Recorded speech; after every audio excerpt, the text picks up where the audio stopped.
राधे राधे, जय श्री कृष्णा। कैसे हैं आप? उम्मीद करती हूँ सब स्वस्थ होंगे, मस्त होंगे। आज हम आपको बताने वाले हैं करवा चौथ के पावन व्रत की संपूर्ण पूजा विधि के बारे में। इस वीडियो में आपको व्रत की शुरुआत से लेकर पूजा, कथा, मंत्र और चंद्र दर्शन तक हर एक स्टेप बताया जाएगा। अगर आप पहली बार व्रत रख रही हैं या हर साल रखती हैं तो ये वीडियो आपके लिए बहुत उपयोगी और ख़ास होगी। करवा चौथ व्रत सुहागिन स्त्रियां अपने पति की लंबी उम्र और सुख समृद्धि के लिए करती हैं। मान्यता है कि इस व्रत को करने से दाम्पत्य जीवन में प्रेम, सौभाग्य और खुशहाली बनी रहती है। सुबह सूर्योदय से पहले सास अपनी बहू को सरगी देती है। इसमें मिठाई, फल, मेवे और पानी शामिल होता है। सरगी खाने के बाद ही सुहागिन दिन भर का निर्जला उपवास करती हैं।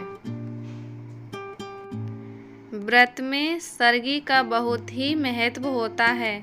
इसके लिए इस बात का ध्यान रखना चाहिए कि सरगी सूर्योदय से आधे घंटे पहले ही लेनी चाहिए।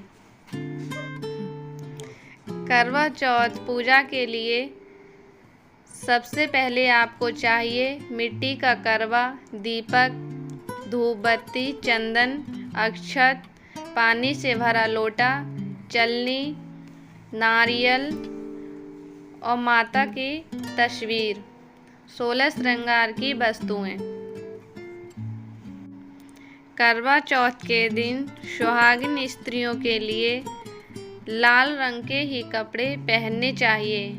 लाल रंग सुहाग का प्रतीक होता है।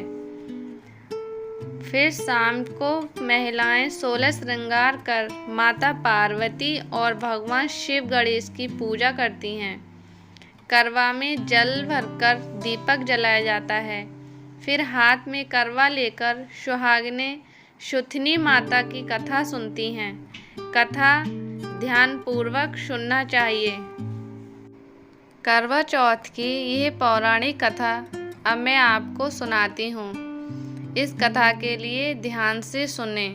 इससे सुनने और सुनाने से व्रत का फल संपूर्ण होता है। वीरवती की कथा बहुत समय पहले की बात है। एक नगर में वीरवती नाम की एक राजकुमारी रहती थी। वह 7 भाइयों की इकलौती बहन थी और अपने माता पिता की लाडली थी। विवाह के बाद पहला करवा चौथ आया तो वीरवती ने अपने ससुराल में व्रत रखने की इच्छा जताई। सुबह सूर्योदय से पहले उसने सरगी खाई और संकल्प लिया कि वह निर्जला उपवास करेगी। पूरे दिन उसने ना कुछ जल पिया, ना कुछ अन्न ग्रहण किया। दिन धीरे धीरे ढलता गया। सूरज अस्त हुआ और रात गहराने लगी। वीरवती का शरीर अब भूख और प्यास से कमजोर होने लगा। वह बार बार चांद निकलने की प्रतीक्षा करती रही। यह देखकर उसके 7 भाई चिंतित हो गए। वे अपनी बहन की हालत सहन न कर पाए। तब भाइयों ने मिलकर एक उपाय निकाला। उन्होंने एक ऊंचे पेड़ पर चांदी जैसी चमक वाला दर्पण लगा दिया और बहन से कहा, बहन देखो चांद निकल आया है, अब तुम अपना व्रत खोल लो। भाइयों की बात मानकर वीरवती ने उस नकली चांद को देखा और अपना व्रत खोल लिया। लेकिन जैसे ही उसने पहला निवाला मुंह में डाला, उसके पति महाराज गंभीर रूप से बीमार पड़ गए और अचेत होकर धरती पर गिर पड़े। वीरवती यह सब देखकर रोने लगी। वह पछताई कि उसने छल से व्रत तोड़ा। तभी वहाँ माँ पार्वती प्रकट हुई। उन्होंने कहा, वीरवती, ये सब तुम्हारे भाइयों के छल के कारण हुआ है, लेकिन तुम निराश मत हो। यदि तुम पूरी श्रद्धा भक्ति से करवा चौथ का व्रत दोबारा करो और नियमों का पालन करो तो तुम्हारे पति की लंबी आयु होगी और वे स्वस्थ हो जाएंगे। वीरवती ने माता का संदेश माना।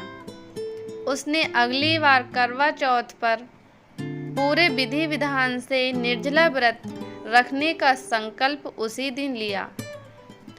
फिर उसके पति ठीक हो गए और करवा चौथ आने पर उसने विधि विधान से निर्जला व्रत रखा। उसने न छल किया और न ही अधीर होकर व्रत तोड़ा। उसकी सच्ची श्रद्धा और तपस्या से भगवान शिव पार्वती प्रसन्न हुए और उसके पति को दीर्घायु का आशीर्वाद मिला। इस प्रकार करवा चौथ की ये व्रत कथा हमें ये सिखाती है कि व्रत श्रद्धा और सच्चाई से ही पूर्ण किया जाता है। छल और अधीरता से व्रत का फल अधूरा हो जाता है। जो भी स्त्रियां श्रद्धा भाव से करवा चौथ का व्रत करती हैं उनके पति को लंबी आयु और दाम्पत्य जीवन में सुख समृद्धि का आशीर्वाद मिलता है।